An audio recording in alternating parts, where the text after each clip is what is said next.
आपको देख करके लगता है बहुत जोर से वार किया है।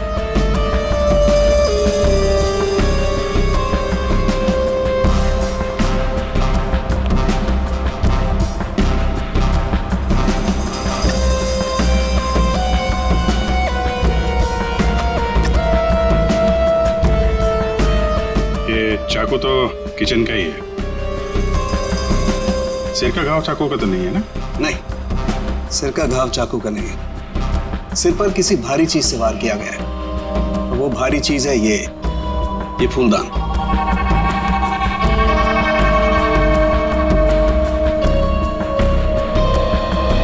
सर हमारे बहुत अच्छे पड़ोसी थे ये। देखिए हम पर कितना भरोसा करते थे। सारे घर की चाबी मुझे ही दे रखी थी, है ना शोना? हाँ शोना। अच्छा, जबरदस्त हाथापाई हुई है। लगता है खूनी ने पहले फूलदान मारा इसके सिर पे, जब ये गिर गया तो सीने पे चाकू मार दिया। बच्चा? हाँ मैडम, बच्चा। उसे ही तो ढूंढने के लिए आए थे हम लोग यहाँ पे। देखिए हमने पूरा घर चेक किया है, हमें कोई नहीं मिला है। घर का सामान देखकर तो नहीं लगता कि यहाँ कोई बच्चा रहता होगा। ऐसे कैसे हो सकता है मैडम? मंजू ने अपनी आंखों से इस घर में बच्चों को देखा था। हाँ, ये जो खून से सने चप्पल के निशान है, ये तो किसी लड़की के ही लगते हैं। पूरी कोई लड़की ही लगती है।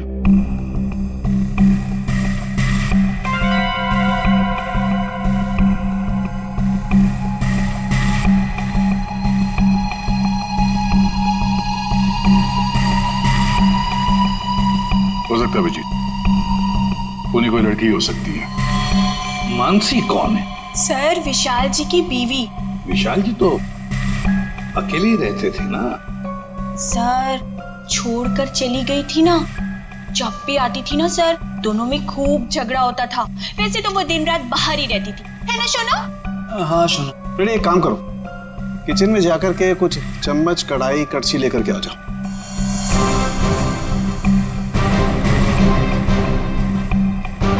भाभी जी जरा एक गिलास पानी मिलेगा? जी। नहीं, यहाँ से नहीं, ये तो क्राइम सीन है ना, अपने घर से ले आएंगे प्लीज।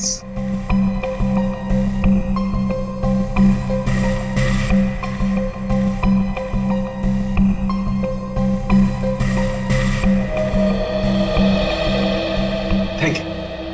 वेलकम, है ना शोना? हाँ शोना।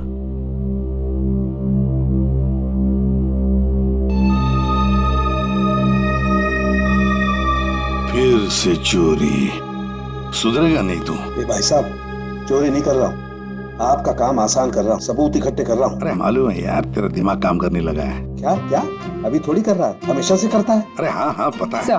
हाँ। सर वो तीनों बाइयां एक ही बात कह रही हैं कि इस घर में एक बच्चा था जिसे मंजू ने देखा था। और सर मंजू गायब है। विशाल के घर से हम लोग जो ये बर्तन लेकर के आए थे, इन बर्तनों पर लगे हुए उंगलियों के निशान इस चाकू पर लगे हुए उंगलियों के निशान से मैच होते हैं, जिससे विशाल का खून हुआ। बॉस, विशाल के घर के किचन में सिर्फ मंजू का ही आना जाना था। मतलब खून मंजू ने किया है? बिल्कुल, खून मंजू ने किया, लेकिन मंजू के साथ एक और आदमी भी था। कौन कौन था वो? आइए आइए।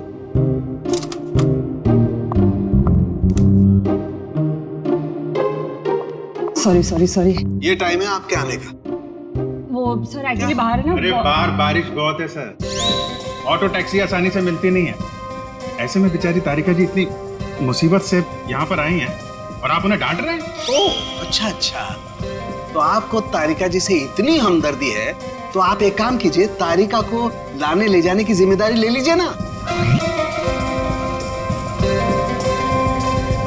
हाँ आप कह दें तो कर देंगे ये भी। कब हो सकते? शक्ल देखो इनकी। क्या सालुंखे, मंजू के साथ जो आदमी था उसके बारे में बता। मंजू के साथ जो दूसरा आदमी खून में शामिल था, उस आदमी का रंग गोरा होगा, मतलब उसकी स्किन फेयर होगी। डॉक्टर साहब आपको ये कैसे पता चला कि वो आदमी गोरा था या काला था? विशाल के उंगलियों के नाखूनों में मुझे चमड़ी का टुकड़ा मिला है। उस चमड़ी के टुकड़े का रंग साफ। जब विशाल ने उस आदमी को खरोंचा होगा तो चमड़ी का टुकड़ा उसके नाखूनों में आया होगा। इसका मतलब खूनी का रंग साफ। शाम के खून कितने बजे हुआ होगा? रात को लगभग 10 बजे। रात को 10 बजे के आसपास। तो फिर खून होने के बाद मंजू और वो आदमी गए कैसे होंगे?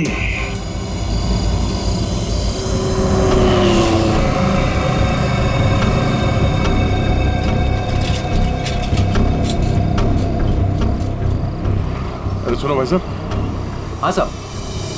कल रात आपने यहाँ पे किसी ऐसी औरत को देखा जिसकी हाइट करीबन 5-5.25 फीट रही होगी और साड़ी पहनी थी उसने। रात 10-10:15 बजे की बात है। उसके साथ में एक बच्चा भी था। और बच्चा, हाँ याद आया साहब। एक औरत को मैंने छोड़ा तो था, वो इस गली से बाहर आई थी और मेरे ही ऑटो में बैठी थी, लेकिन तब बच्चा नहीं था उसके पास। बच्चा किसी आदमी के साथ बैठा था दूसरे ऑटो में। आदमी? वो देखने में गोरा था क्या? साहब अब इतना याद नहीं मुझे। उस औरत को छोड़ा कहाँ पे था तुमने?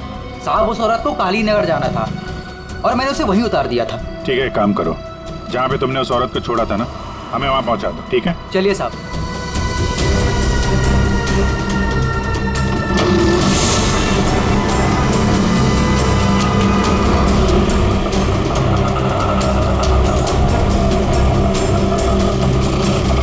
साहब यहीं पे छोड़ा था मैंने उसको और वो यहीं से आगे गई थी।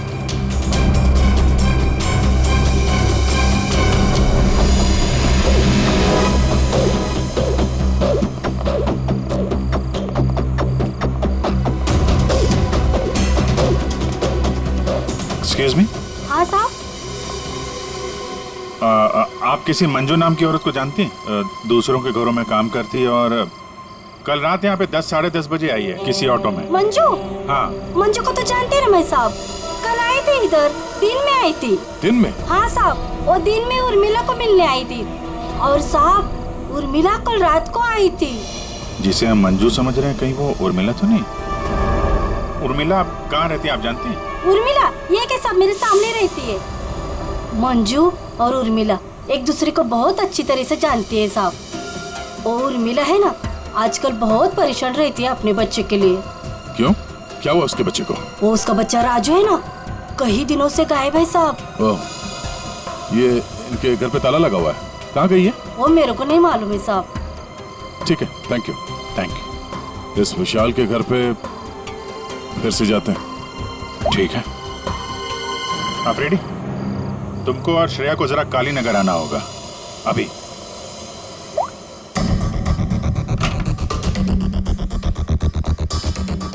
अगर बच्चा यहाँ पे था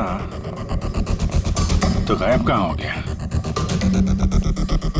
पूरा घर छान मारते हैं।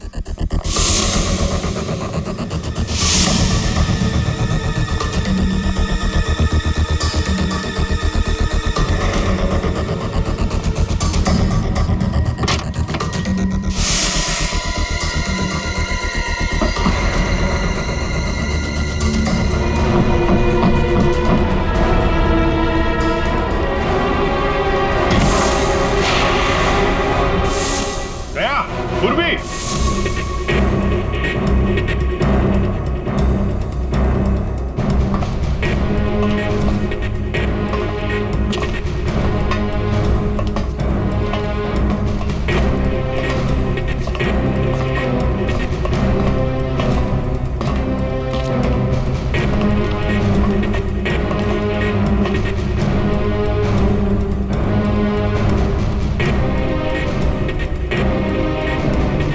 विशाल ने अपने घर के अंदर ये खुफिया बेसमेंट क्यों बनवाया होगा?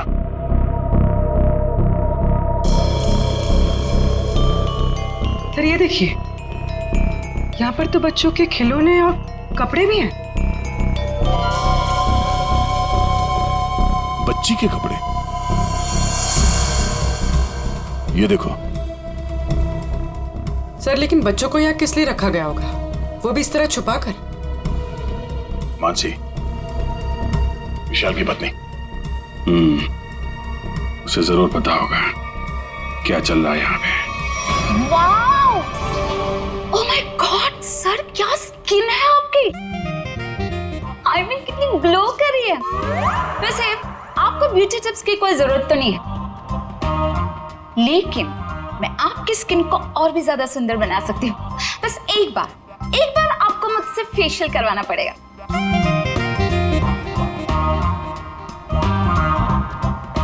आप कौन है? मैं मानसी ब्यूटिशियन, विशाल की वाइफ। अच्छा, आप लोगों ने तो मुझे कॉल करके बुलाया था। देखिए, आप ये ब्यूटी टिप्स बाद में दीजिएगा। You know what? मैं आपको 1 हफ्ते में गोरा बना सकती हूँ।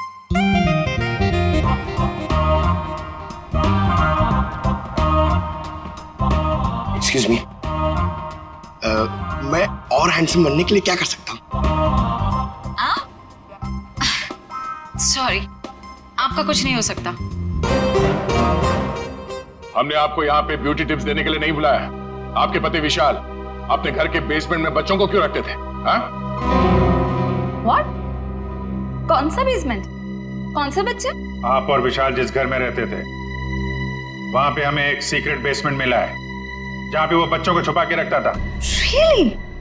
लेकिन सर, उस घर में मैंने आज तक किसी कोई बेसमेंट को नहीं देखा। ये बच्चों के बारे में तो मैं पहली बार सुन रही। रहा सवाल विशाल का, तो वो तो 1 नंबर का घटिया इंसान है। घटिया?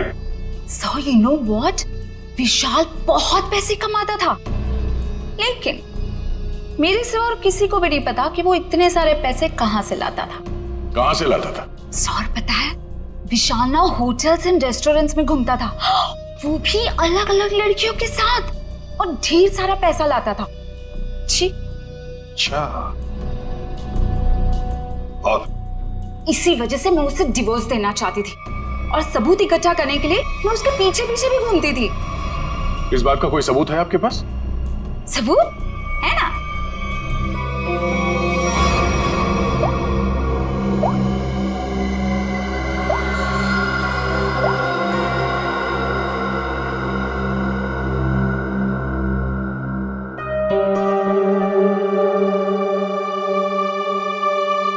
ये बच्चों को बेसमेंट में छुपा के रखना और इस विशाल का अलग अलग लड़कियों से मिलना, करता क्या होगा ये विशाल? ओ भाई साहब, पालक ले लो, पालक ले लो भाई साहब।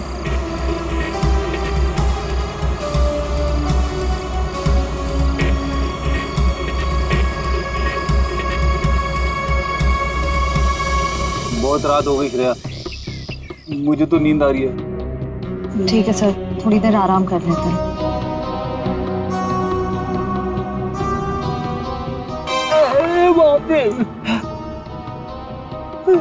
हे भगवान, कब उर्मिला आएगी? इन मच्छरों से कब छुटकारा मिलेगा?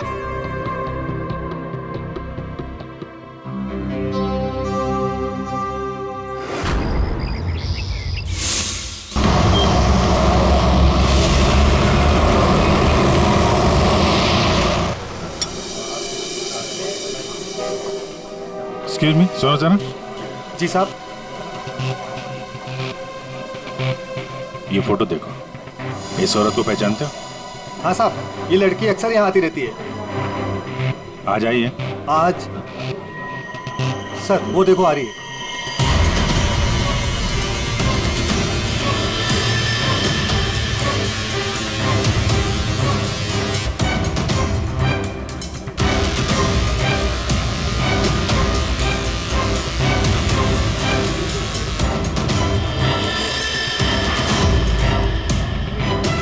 अरे, आप लोगों को दिखाई नहीं देता? मैं यहाँ पर पहले से बैठी हूँ। देखिए, यहाँ पर काफी जगह है, आप कहीं और जाके बैठ जाइए। हम लोग बिल्कुल सही जगह बैठे हैं। चुपचाप बैठी रहे, वरना क्या? CID।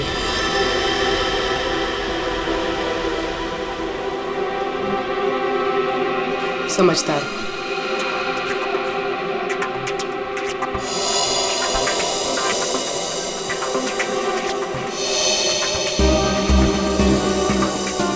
हाँ सर, मैं विशाल के लिए काम करती थी। कैसा काम? सर, वो विशाल बच्चों की खरीद फरोख्त करता था। मतलब चाइल्ड ट्रैफिकिंग करते थे तुम सब? हाँ? जी सर। पूरी बात बताओ। सर, वो हम 3 लड़कियां हैं। पहले हम घूम घूम कर पता करते हैं। क्या क्या पता करते हो? हम अलग अलग जगह जाकर छोटे छोटे बच्चों पर नजर रखते हैं, उनके बारे में पता करते हैं। अगर उनके माँ बाप गरीब हुए तो हम उन्हें पैसे देके उनके बच्चे खरीद लेते हैं, और ज्यादातर हम बच्चों को किडनैप करते हैं, फिर उन बच्चों को हम विशाल को सौंप देते हैं सर। ये तुम्हारे चेहरे का नक्शा इसी चक्कर में बिगड़ा? जी मैडम, वो कुछ टाइम पहले कालीनगर चौक से एक बच्चा उठाया था। जिसका बच्चा था उस औरत को मुझ पर शक हो गया। उसने चिल्ला चिल्लाकर सारे चौल वालों को इकट्ठा कर लिया और विशाल के अलावा और कौन कौन शामिल है इसमें? सर वो अमित। अमित? कौन कौन अमित? अमित हमारे साथ इस धंधे में काफी समय से है। कहाँ मिलेगा ये? मुझे उसका घर तो नहीं मालूम, लेकिन वो मुझे मिलने के लिए आदर्श नगर बुलाता है। और हाँ सर, वो अक्सर सफेद रंग की गाड़ी से आता है। सफेद का नंबर याद है? मुझे नंबर तो याद नहीं है। नंबर याद नहीं है? उसके बारे में कुछ बताओ, कैसा दिखता है? जी हाँ सर, अमित देखने में गोरा है, दुबला पतला सा है। गोरा? स्केच बनवाओ उसका जरा। भाजी ले लो, भाजी ले लो। पालक पालक पालक पालक पालक पालक पालक पालक बिस्किट बिस्किट बिस्किट पालक पालक अच्छा। ये उर्मिला हाँ कविता, कहाँ थी रात भर तू? मैं बाद में बताती हूँ। अरे मेरी सुन तो पहले। कविता मैं बहुत परेशान हूँ, मैं बताती हूँ बाद में। बात अरे अरे लेकिन सुन तो सही तू।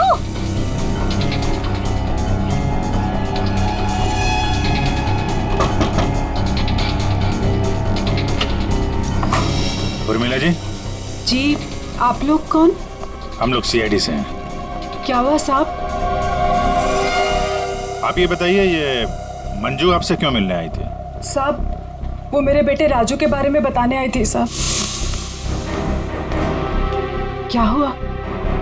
मैंने तुम्हारे बेटे राजू को देखा है। मंजू विशाल के यहाँ काम करती थी।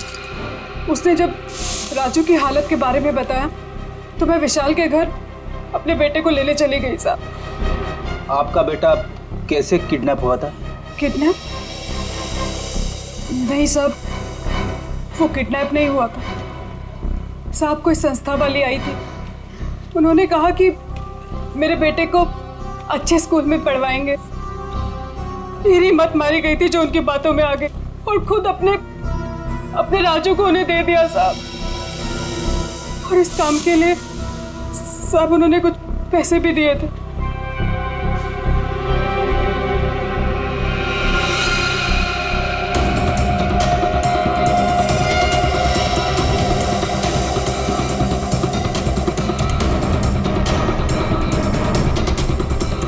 तो आप गई थी राजू को लेने के विशाल के घर पे?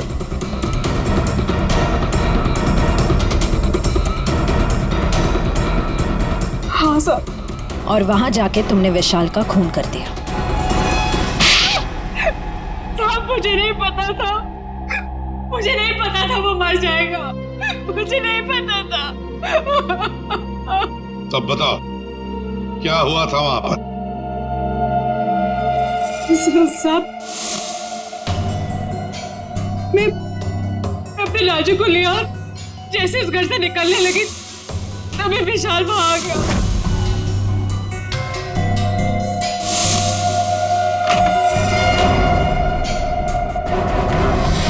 इतनी हिम्मत तू यहाँ तक आ गई?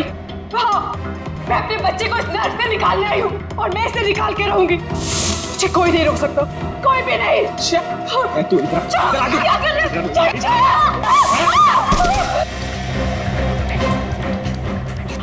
देख उर्मिला, तू अगर अपनी कभी यहाँ से नहीं गई ना तो मैं तेरी आंखों के सामने तेरे बच्चे को मार डालूंगा। नहीं विशाल, नहीं, मैं तुम्हारे आगे हाथ जोड़ती हूँ।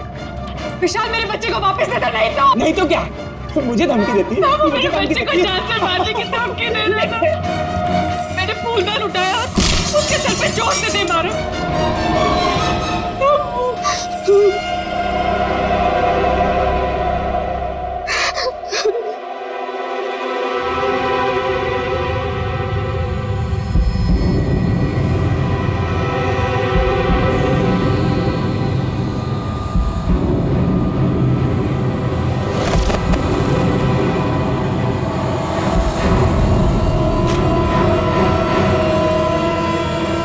नीचे गिर गया था। राजू को लेके वहां से भाग गए। तो तुमने विशाल को नहीं मारा? लेकिन एक बात नहीं समझ में आ रही है, जब तुम्हारा बेटा राजू तुम्हें विशाल के पास से मिल गया तो फिर वो दोबारा गुंडों के हाथ में कैसे पहुंच गया? हा? साहब मैं जब अपने राजू को लेके विशाल के घर से निकली तो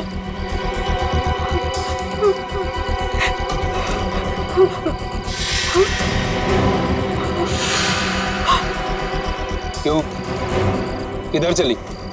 हाँ,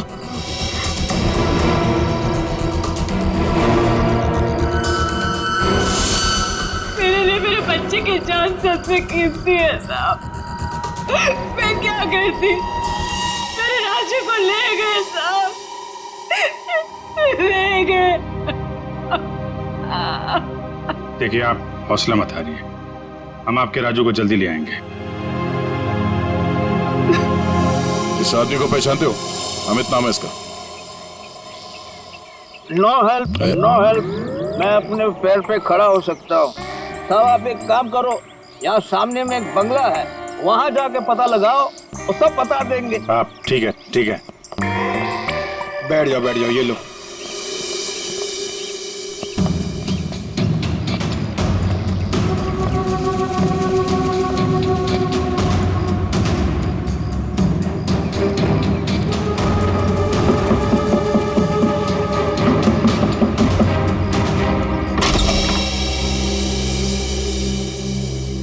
जी कहिए। अमित है घर पे? जी नहीं, वो तो नहीं है। कहाँ गया? पता नहीं। आप? मैं उनकी पत्नी हूँ। और आप लोग? हम लोग सीआईडी से हैं। हमें आपके घर की तलाशी लेनी। अरे नहीं, आप लोग ऐसे नहीं कर सकते। अगर उन्होंने मुझे पराये मर्दों के साथ बात करते देखा ना तो बहुत डांटेंगे। मैडम, हमें अपना काम करने दीजिए, आप साइड में हो जाइए। अरे अरे रुकिए, आप अंदर नहीं जा सकते। अरे रुकिए रुकिए रुकिए, मैडम मैडम आप समझाइए ना। भाई साहब रुकिए, भाई साहब। अरे भाई साहब, मेरे पति आएंगे ना तो मुझे बहुत मारेंगे। मैडम कम से कम आप तो समझाइए इन्हें।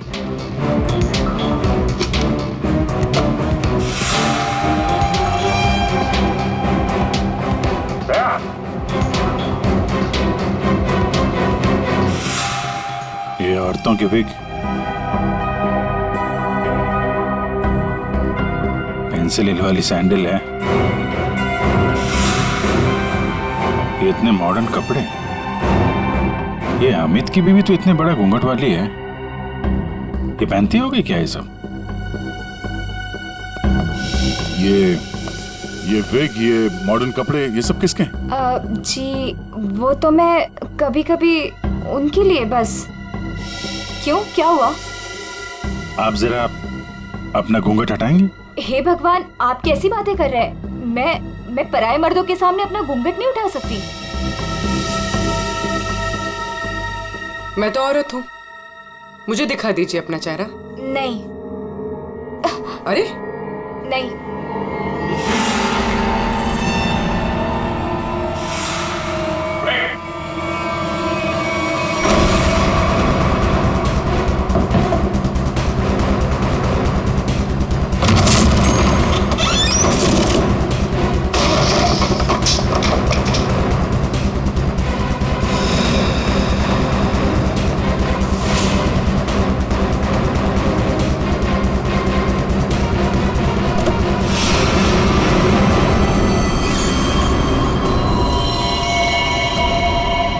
तो मर चुका है, किसी ने गोली मारी इसे। कार चेक करो।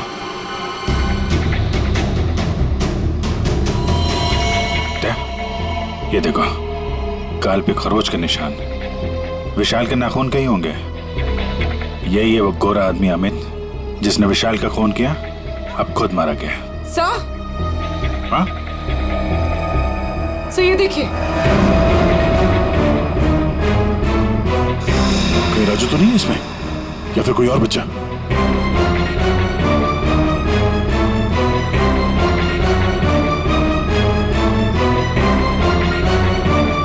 मैडम, मैडम,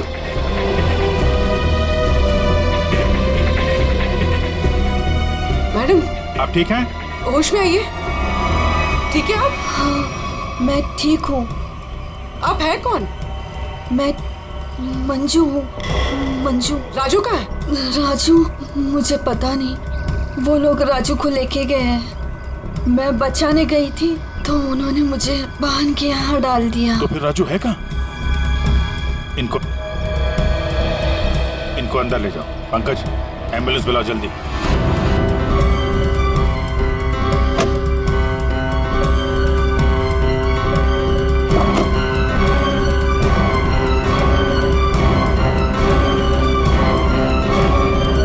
अभिजीत, हाँ? ये सैंडविच रेस्टोरेंट के इतने सारे बिल्स मलाड से यहाँ पे खाना मंगवाता था।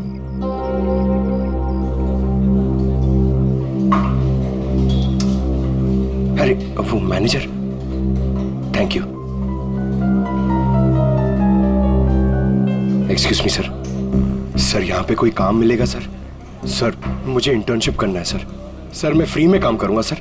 मैंने होटल मैनेजमेंट का कोर्स भी किया हुआ है सर। यहाँ पे डिलीवरी बॉय बना दीजिए sir, please sir, I request you sir. इतनी पढ़ाई करके डिलीवरी बॉय का काम करोगे तुम?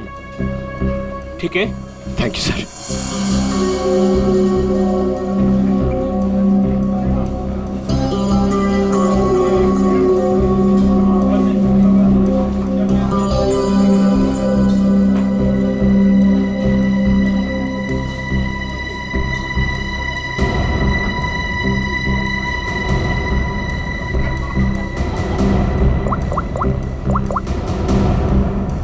Hello sir. सर 2-3 घर हैं जिन्होंने वो सैंडविचेस मंगाए, जिसका बिल हमें अमित की गाड़ी में मिला है सर। सर एक बंगला है सर, जो बहुत ही सुनसान जगह, बहुत सिक्लूडेड है, आसपास कुछ भी नहीं है। वहाँ पे ये सैंडविचेस रेगुलरली डिलीवर हुए हैं सर। वही जगह लगती है। एड्रेस देना उसका जरा।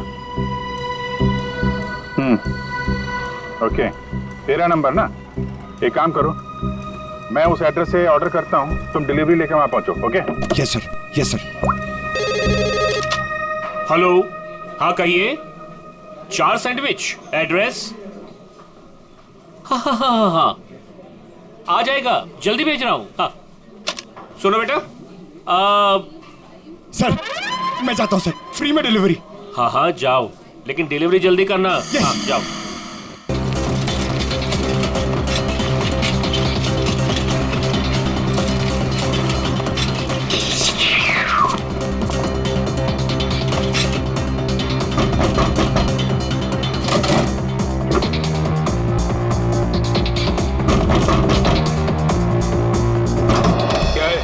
गुड मॉर्निंग सर, मैं सैंडविच लाया हूँ आपके लिए। आप लोगों ने मंगाया था ना?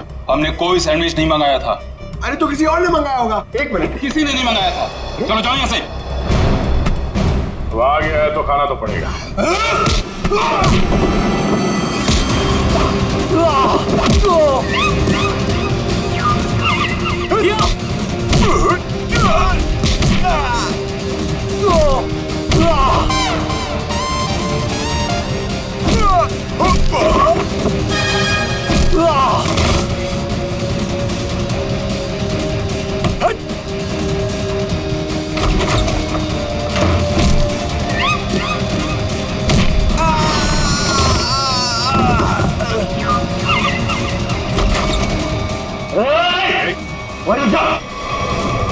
अगर बच्चे की जान की सलामती चाहते हो तो वहीं रुक जाओ।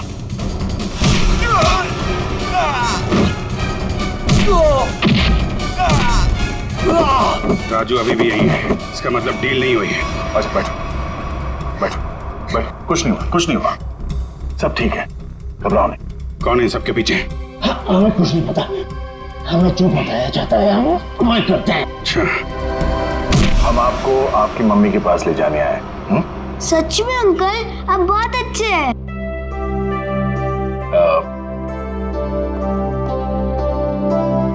अच्छा बेटा, आपसे एक बात पूछनी।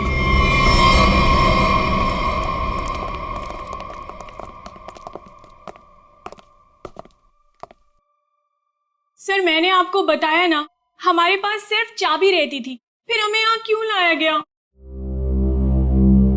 क्योंकि खूनी तुम में से ही कोई एक है। हम में से कोई एक? ये आप कैसे कह सकते हैं? क्योंकि यहाँ पे जितने भी लोग हैं उन सब के पास विशाल को मारने के लिए कोई ना कोई वजह है। क्यों मानसी जी? वजह? नो नो नो, मेरे पास कोई वजह नहीं। वो तो बस विशाल मुझे तलाक देना चाहता था और मैं उसका भांडा फोड़ना चाहती थी, दैट्स इट। अच्छा अच्छा अच्छा, तो इसीलिए सबूत इकट्ठा कर रही थी तुम विशाल के खिलाफ? उसका पैसा ऐंठना चाहती थी ना तुम, और जब पैसा नहीं मिला तो खून कर दिया उसका। What? खून? नो नो नो नो, मैंने उसका कोई खून नहीं किया। ये सब झूठ है, ये सब गलत है। उर्मिला जी, आपने हमें कहानी सुनाई, हमने वो कहानी मान ली, लेकिन आपने हमसे झूठ बोला कि वहां पर आप अकेली थी, जबकि आपके साथ एक और आदमी था। जब अपने बेटे को बचाने की कोशिश में आपने विशाल का खून कर दिया। नहीं साहब, ये झूठ है। मैं सच्ची बोली आपको। साहब मुझे नहीं पता विशाल का खून किसने किया है। मैं बस वहां अपने बच्चे को बचाने गई थी साहब, बस। और मंजू, तुम तो विशाल से नफरत करती थी। तुम्हारा पेमेंट जो काटा था उसने, इसलिए उसके घर की डुप्लीकेट चाबी बनाकर खून कर दिया उसका। नहीं मैडम, आईची शपथ, मैंने नहीं मारा विशाल साहब को। वो चाबी तो मैंने उर्मिला को देने के लिए बनाई थी। अच्छा तो चलो, सबने तो अपनी अपनी सफाई दे दी। अब बच्ची आप, भाभी जी आपका क्या कहना है? हा? वैसे आप भी विशाल जी के बारे में इतना सब कुछ जानते हैं कि उनकी बीवी वो भी नहीं जानती है ना? तो क्या, जरा बताइए ना हमें, क्या रिश्ता था आपका और विशाल जी का? सर आप कहना क्या चाहते हैं?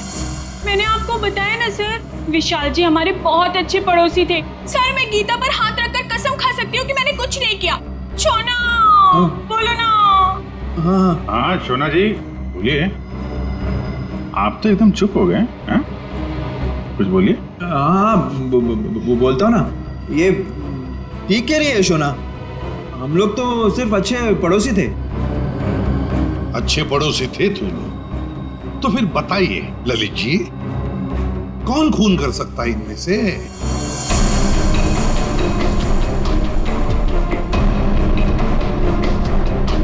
हाँ ये मंजू होगी, बच्चे को लेने गई थी और विशाल को मार दिया। अच्छा, लेकिन हमें ऐसा नहीं लगता। विशाल का खून किया नहीं है, करवाया गया है। मालूम है किसने करवाया? क्या पूछना है अंकल? ये बताओ कि जब आप विशाल के घर पर थे, तभी वहां पर आपने किसी और को देखा उसके साथ? हाँ। आप पहचानते हो उसे? हाँ। तुमने? मैंने विशाल का खून करवाया अमित से।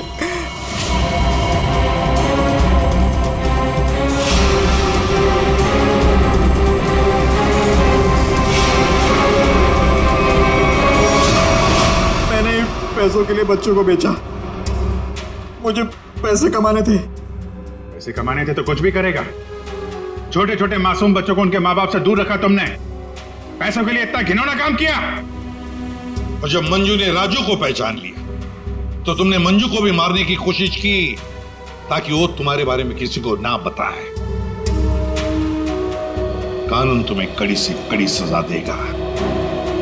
जेल की सलाखों के पीछे सड़ते बैठना, तब तक फांसी का ऑर्डर तो आ ही जाएगा।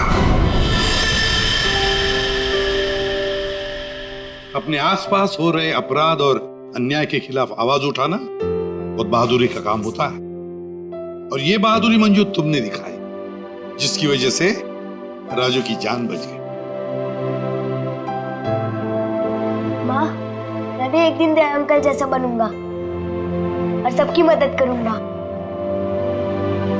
दया अंकल, प्रॉमिस कीजिए कि आप मुझे मिलने आते रहेंगे। अरे हाँ बेटा, मैं प्रॉमिस करता हूँ आपसे, मैं मिलने आता रहूंगा। क्या राजू, तुम तो बड़े ही बहादुर निकले यार। गुंडों के साथ रह के बिल्कुल डरे नहीं। जो बच्चा दया का दोस्त होता है कभी नहीं डरता है। हाँ अंकल।